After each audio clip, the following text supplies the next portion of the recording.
Bonjour à toutes et à tous. Aujourd'hui on se retrouve pour un nouveau tutoriel du Bosquet et on va commencer les thèmes un peu plus automnaux à partir de celui-ci puisque on est déjà presque mi-septembre. On va faire une couronne de feuilles.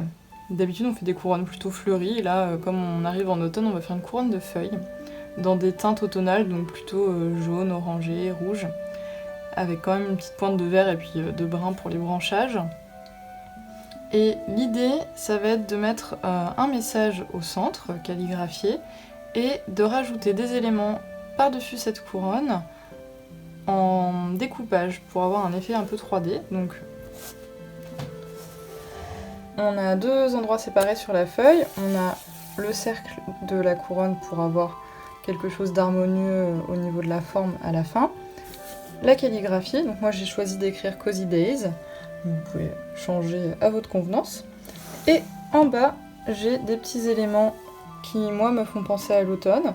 Donc j'ai choisi des fruits de saison. Donc en Normandie, on a beaucoup de pommes et de poires à cette période-là qui vont arriver, notamment autour des fêtes de Mabon. Une boisson chaude et du chocolat parce que j'en mange tout le temps, j'en bois tout le temps. Et en automne, c'est vraiment la saison où je reprends le plaisir à faire mes petites boissons chaudes. Une écharpe et un livre parce que c'est aussi la saison où je vais sortir ma grosse écharpe pour pouvoir faire mes balades et où je vais lire un peu plus souvent à la maison. Voilà, donc après vous pouvez décliner avec les objets qui vous font penser le plus à l'automne, hein. Vous n'êtes pas obligé de faire les mêmes que moi. Et donc au niveau du processus, on va commencer par faire la couronne de feuilles et la calligraphie. Après on viendra peindre les éléments et ensuite on les découpera pour les agencer sur la couronne. Je pense que je vais commencer par la calligraphie. Ça me permettra de mieux placer mes feuilles après et de ne pas être gênée par les éléments de la couronne. Donc ça donnera quelque chose de plus équilibré. Et il faudra juste que je fasse bien attention en faisant ça à ne pas passer ma main. Donc vous pouvez soit attendre vraiment que ça sèche à 100% votre calligraphie, ou alors vous pouvez aussi faire votre calligraphie, peindre vos éléments à côté, soit sur une autre feuille, soit en bas, et ensuite venir faire votre couronne pour être sûr que ça sèche bien, si vous avez peur de faire des traces.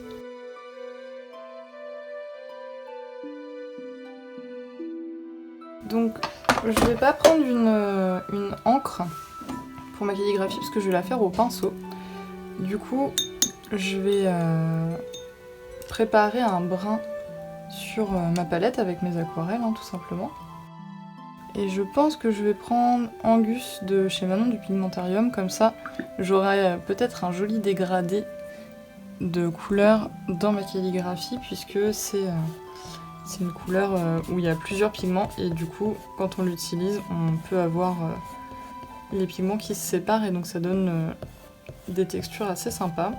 Donc, ça va me permettre de voir si ça marche aussi sur une calligraphie. Ça marche bien sur des grands aplats, parce que du coup il y a la place pour que les pigments se séparent bien. Mais j'ai pas encore testé sur une calligraphie, donc on va faire ça pour voir si ça fonctionne. Je vais prendre un pinceau à bourron de chez Pinceau Léonard comme toujours. Je vais prendre mon numéro 1, comme ça j'aurai de la finesse et de la nervosité au bout de ma pointe pour pouvoir faire les pleins et les déliés. J'ai passé ma gomme mi-teint, donc moi je vois encore bien le tracé, je le vois un peu trop sur le dé. Sur ma feuille, vous le voyez peut-être moins bien à la caméra. Et ça va me permettre de respecter mes hauteurs de lettres. Et ensuite, quand j'aurai fini, je pourrai venir vraiment gommer à 100% les traits que j'avais fait pour me guider pour que ça soit droit.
Ok.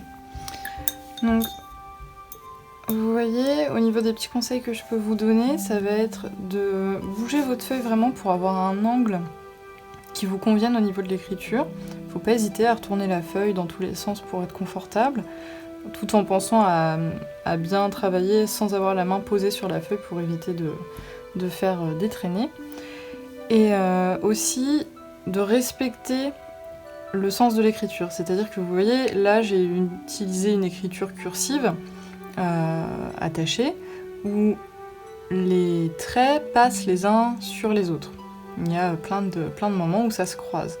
Et il faut toujours que vous repassiez un coup de pinceau final dans le bon sens pour que la couleur soit fluide au niveau de l'écriture et que ça fasse pas de choses entrecoupées de manière non naturelle. Donc, si vous voulez une calligraphie harmonieuse, je vous conseille de toujours repasser. Là, vous voyez pour le Y par exemple, j'ai retracé ma boucle par-dessus qui descend. Et ensuite, même si j'ai commencé à faire... j'ai fait les traits en même temps qui se croisaient un peu dans ce qui était le plus pratique, et pas forcément dans le bon ordre, j'ai quand même repassé dans ce sens-là, la remontée vers le S, pour que la couleur, la traînée, soit dans le bon sens. Donc ça, c'est important si vous voulez avoir une calligraphie qui soit harmonieuse.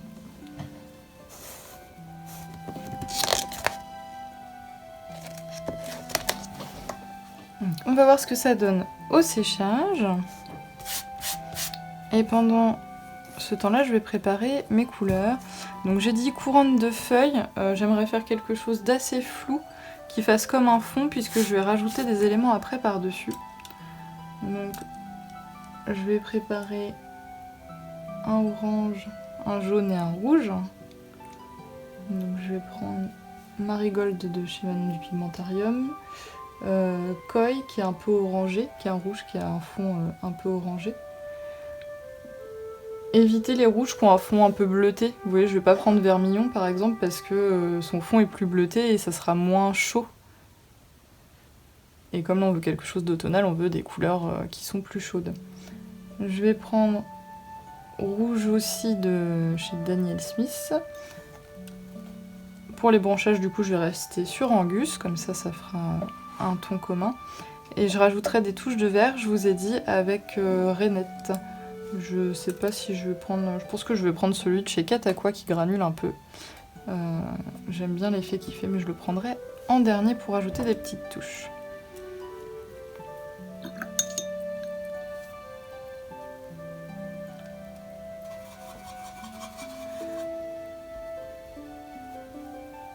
Donc je vais aller du plus clair au plus foncé pour pouvoir construire l'effet de profondeur sur ma couronne.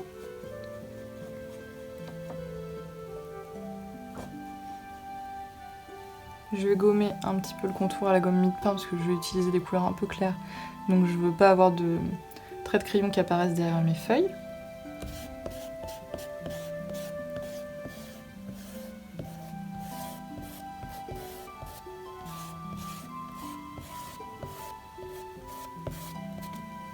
Je la laisse quand même transparaître un peu, hein, je l'efface pas totalement pour pouvoir placer mes éléments.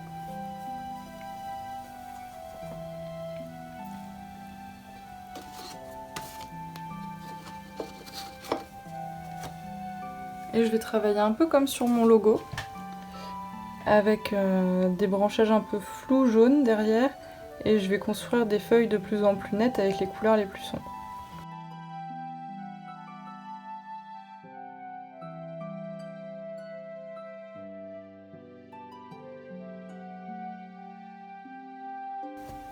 Donc pour l'instant, je vais construire vraiment quelque chose d'assez flou, donc sur des taches de couleur. Hein.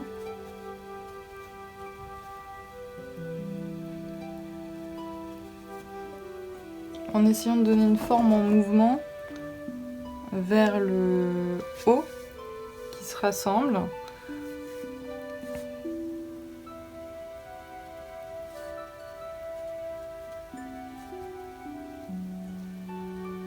faisant des choses plus ou moins denses. Et je verrai quand j'aurai peint les autres éléments si j'ai besoin de rajouter des touches de lumière avec le jaune à la fin. Donc ensuite je vais travailler avec mon orangé. Et je vous disais, on va de plus en plus définir les feuilles. Donc là on a fait des taches. Là on va faire des feuilles qui ont quand même une forme. Donc je vous ai pas dit mais j'ai pris mon bourron numéro 7, hein, qui est le pinceau que j'utilise le plus souvent. Et on va partir sur des petits branchages avec des formes assez ovales et répétitives. Je vais passer par-dessus mes jaunes sans attendre forcément que ça sèche.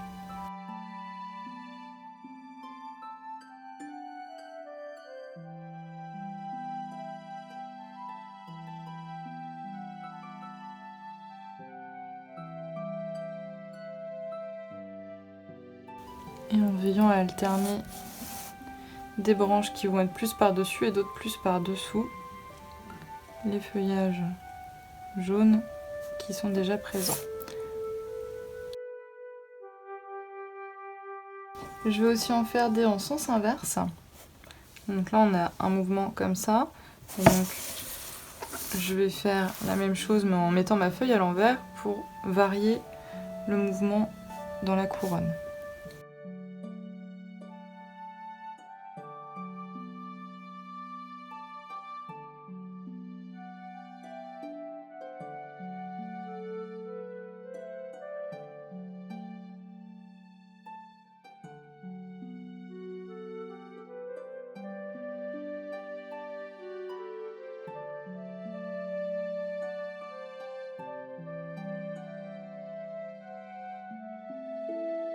Donc là je vais commencer à figurer un peu les branchages et les entremêlements des différentes feuilles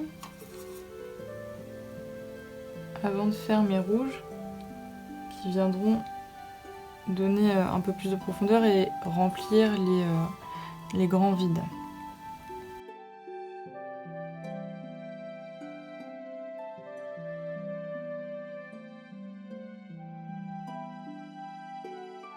Donc je travaille avec le poignet qui descend.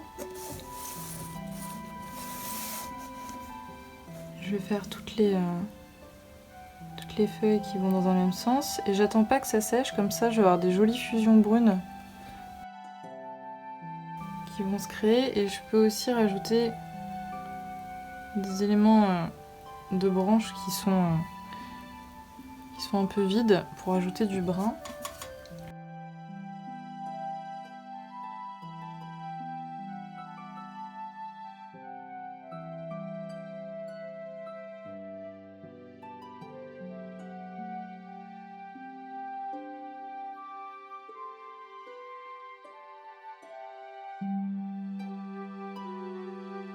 Et on va faire la même chose en modifiant un peu le brun pour les feuilles qui sont dorées derrière. Donc je vais prendre un peu de terre brûlée pour avoir quelque chose de plus sombre.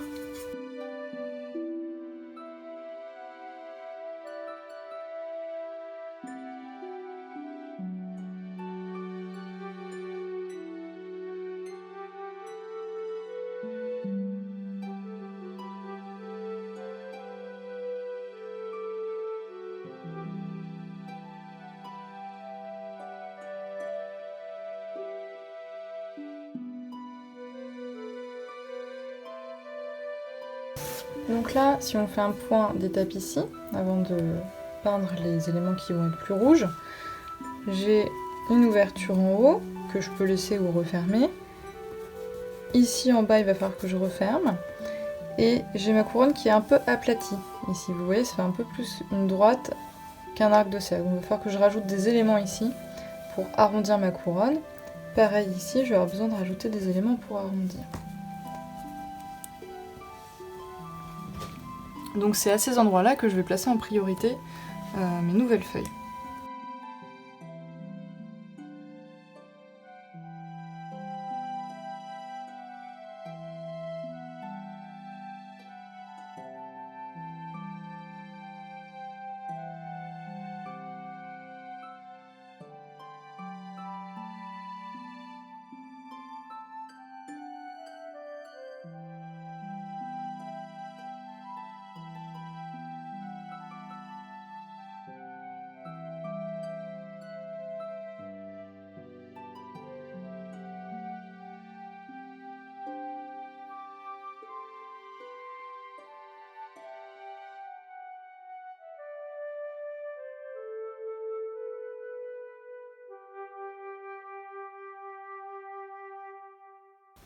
Je vais en mettre quelques-unes de manière isolée pour équilibrer un peu au niveau des couleurs.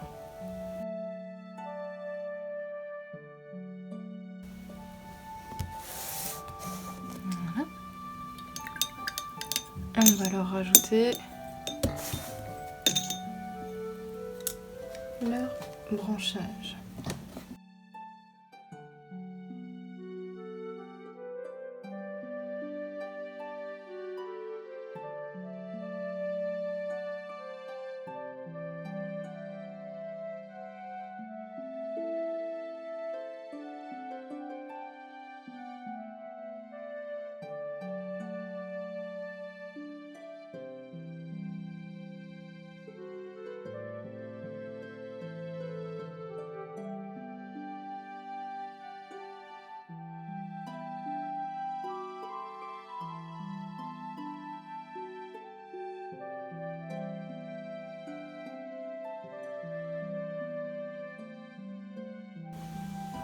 On va rajouter un peu de détail au branchage orangé qu'on avait fait tout à l'heure.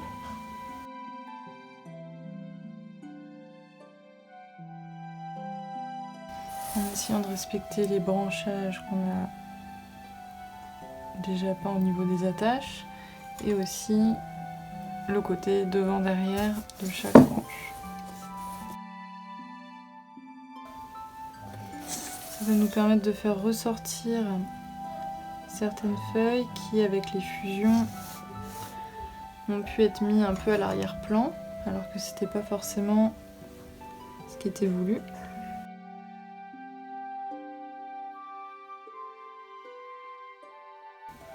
On essaie d'y aller en appuyant le moins possible sur le pinceau pour avoir quelque chose de fin.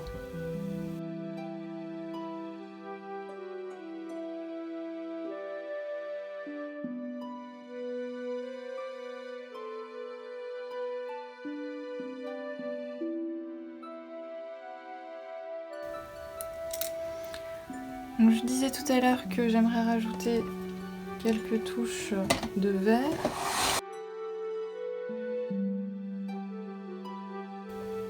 Donc on va prendre le vert pomme granny de chez Kataqua.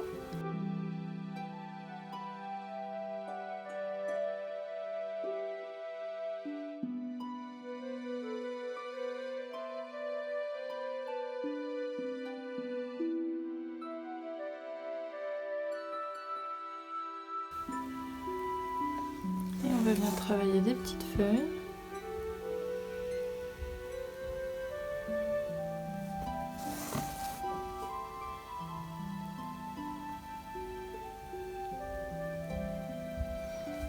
Pour arrondir encore un peu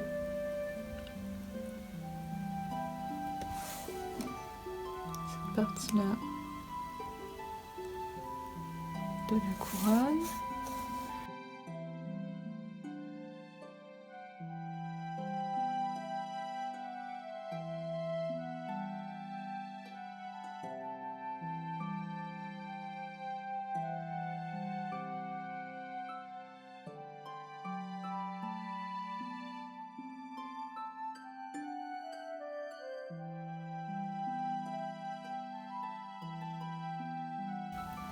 Voilà, on va s'arrêter là pour les touches de vert. L'idée c'est vraiment de rajouter un peu de lumière et de fraîcheur avec une couleur plus froide.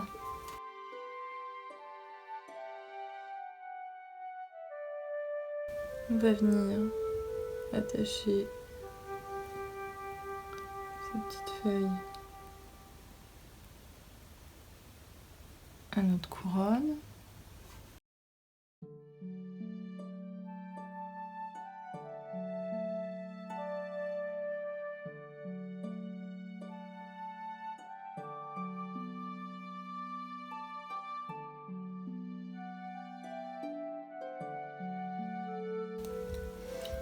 J'ai pas envie de rajouter de jaune comme je vous disais au début, hein. Je le fais parfois pour contrebalancer un peu si ma couronne est un peu sombre, mais là elle me va bien. Donc on va pouvoir passer à la peinture des éléments qui sont en dessous.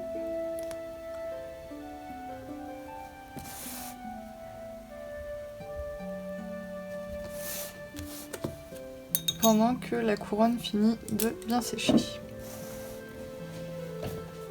Donc en dessous, j'ai tous mes petits éléments à peindre.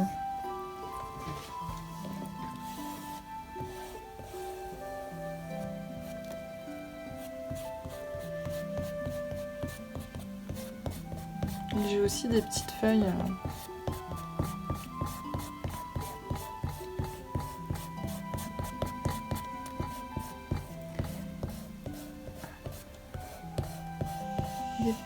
solitaires.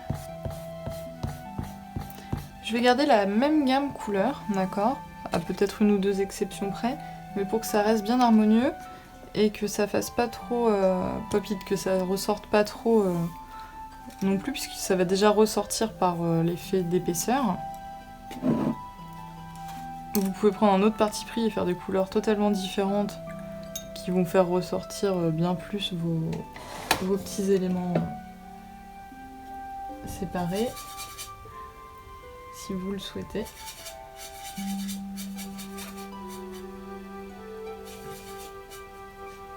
On va se faire une belle pomme rouge à la Blanche-Neige.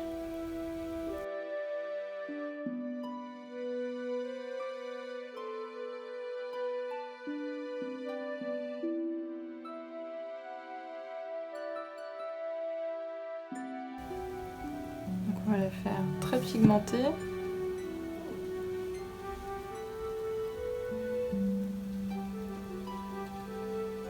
On va mettre un point de lumière qui arrive en biais comme ça.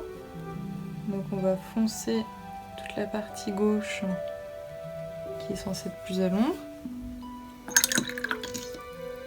Je vais venir rincer, sécher mon pinceau et reprendre du pigment là où la lumière devrait taper.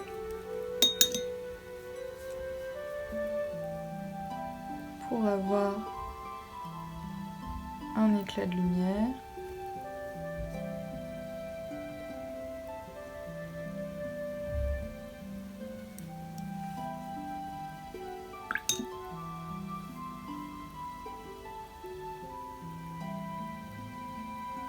Passer plusieurs fois, hein, puisque les pigments vont venir remplir ce trou que vous faites avec votre pinceau.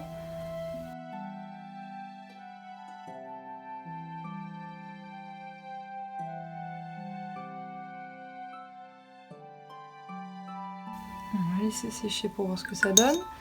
On va faire ensuite une poire.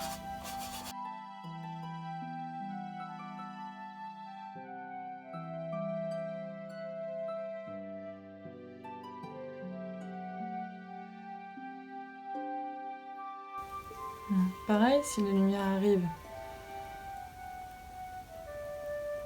du même côté, on va tapoter pour rajouter des pigments sur la partie basse et gauche de la poire, rincer son pinceau, le sécher et venir faire le petit éclat de lumière en haut, à droite.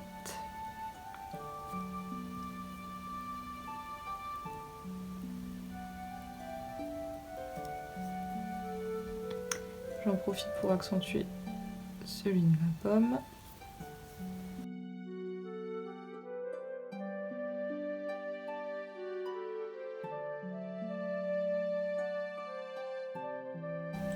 J'ai ensuite ma petite tasse.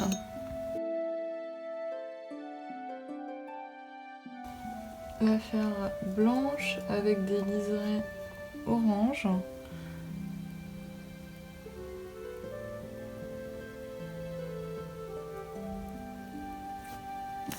Donc je vais venir souligner le bord en orange.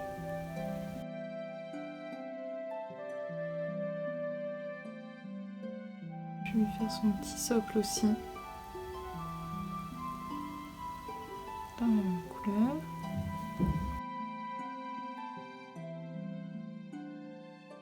Et on va lui faire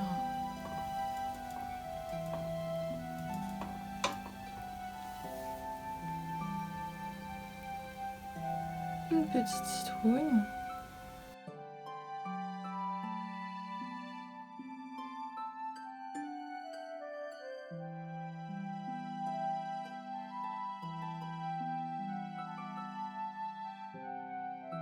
Je vais profiter que j'ai ce orangé là pour faire le fond de mon écharpe.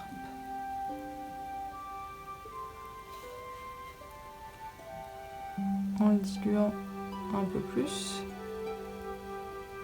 pour que ça soit assez clair.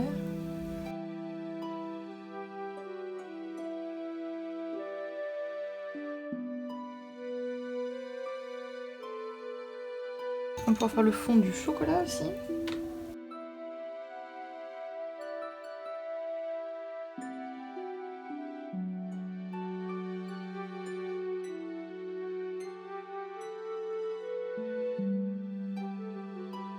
Donc j'avais fait un petit carré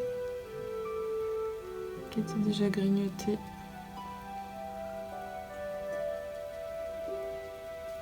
Hop, en dessous.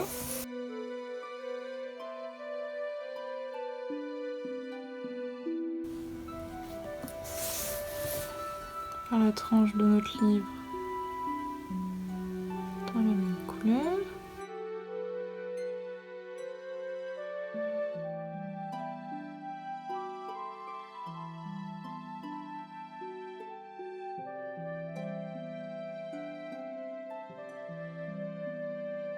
Donc ensuite je vais venir faire, pendant que ça sèche, mes petites feuilles.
Ok, donc on va laisser sécher et quand ça sera bien sec, on pourra découper et assembler.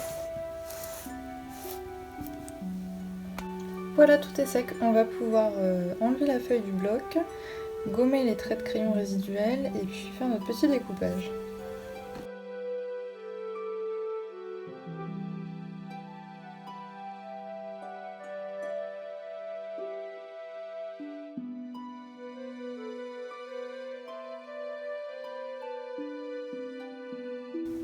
Alors moi je le fais avec mes ongles parce que j'ai les ongles longs et j'ai des ongles assez solides, mais vous pouvez faire ça avec un couteau de peintre ou avec un coupe-papier, ça marche très bien.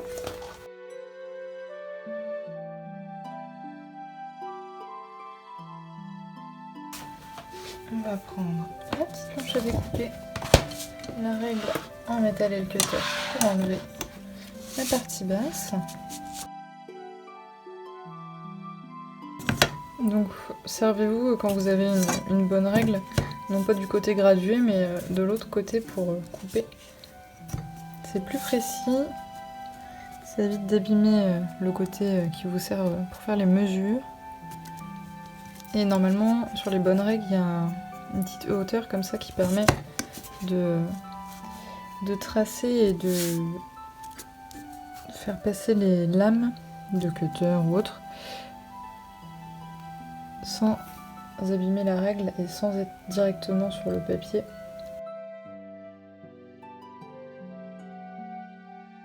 Donc là on a notre couronne qui peut rester telle qu'elle si vous le souhaitez, aux couleurs de l'automne.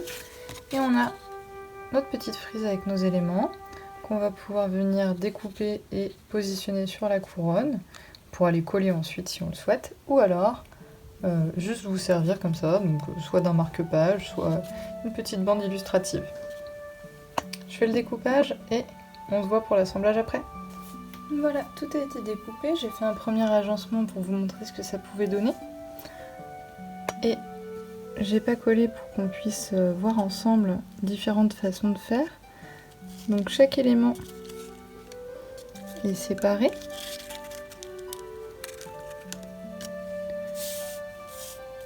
J'ai les petites feuilles, le carré de chocolat, la tasse, la pomme, la poire, la tablette, le livre et l'écharpe.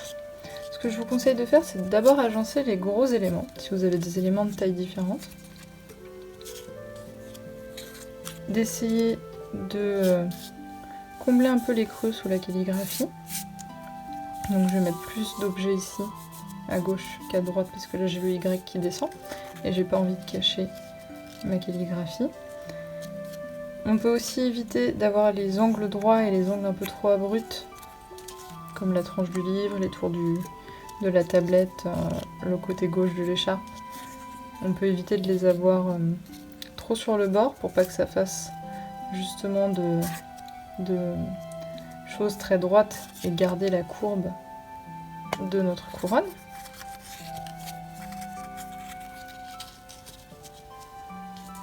Et l'idée, ça va être d'en mettre dessus et dessous.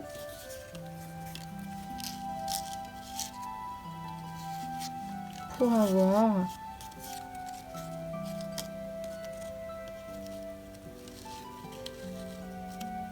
quelque chose qui soit un peu relevé en termes de dimension et qu'on ait cet aspect 3D qui vienne tranquillement se créer. Donc, par exemple, on peut les remettre comme ceci, avec le petit marque-page du livre qui dépasse de la couronne, et ensuite venir rajouter des éléments plus petits. On va essayer aussi de combler les creux blancs entre les gros éléments et de faire attention au contraste. Donc je vais pas mettre mes feuilles vertes sur la poire et le livre par exemple. Vous n'êtes pas obligé de mettre tous les éléments que vous avez peints. Peut-être que vous en avez plus que nécessaire pour que votre composition soit sympa.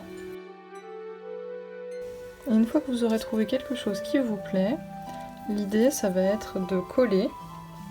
Donc je vous conseille de coller, de d'abord placer vos éléments, même si c'est un peu grossièrement dans un premier temps,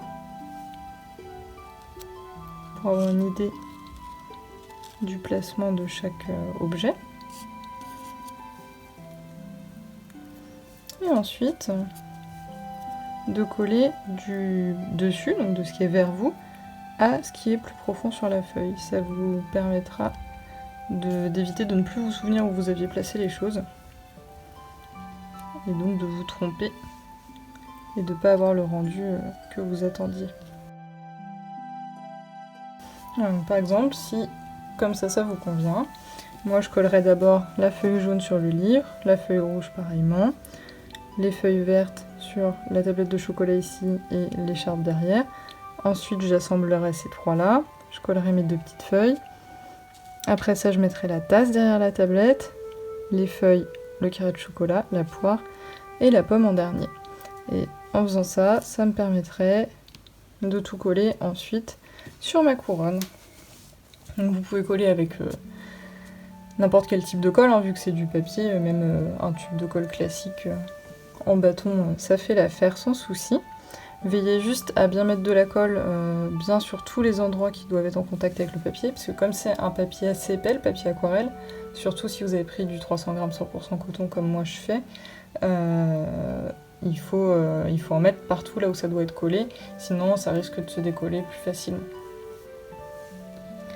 Voilà, j'espère que ce petit tutoriel qui change un peu vous aura plu. Et puis si vous êtes de ma région, je vais proposer celui-ci en atelier pour les premiers ateliers du Bosquet qui vont arriver très bientôt. Donc n'hésitez pas à mettre un pouce si la vidéo vous a plu, à me mettre un petit commentaire si vous avez des questions et à me partager vos œuvres quand vous les aurez réalisées. Et je vous dis à très bientôt, soit sur les réseaux, soit en vrai. On se dit à plus tard, et puis je vous souhaite une bonne fin de journée ou de soirée en fonction de l'heure à laquelle vous regardez cette vidéo. Salut!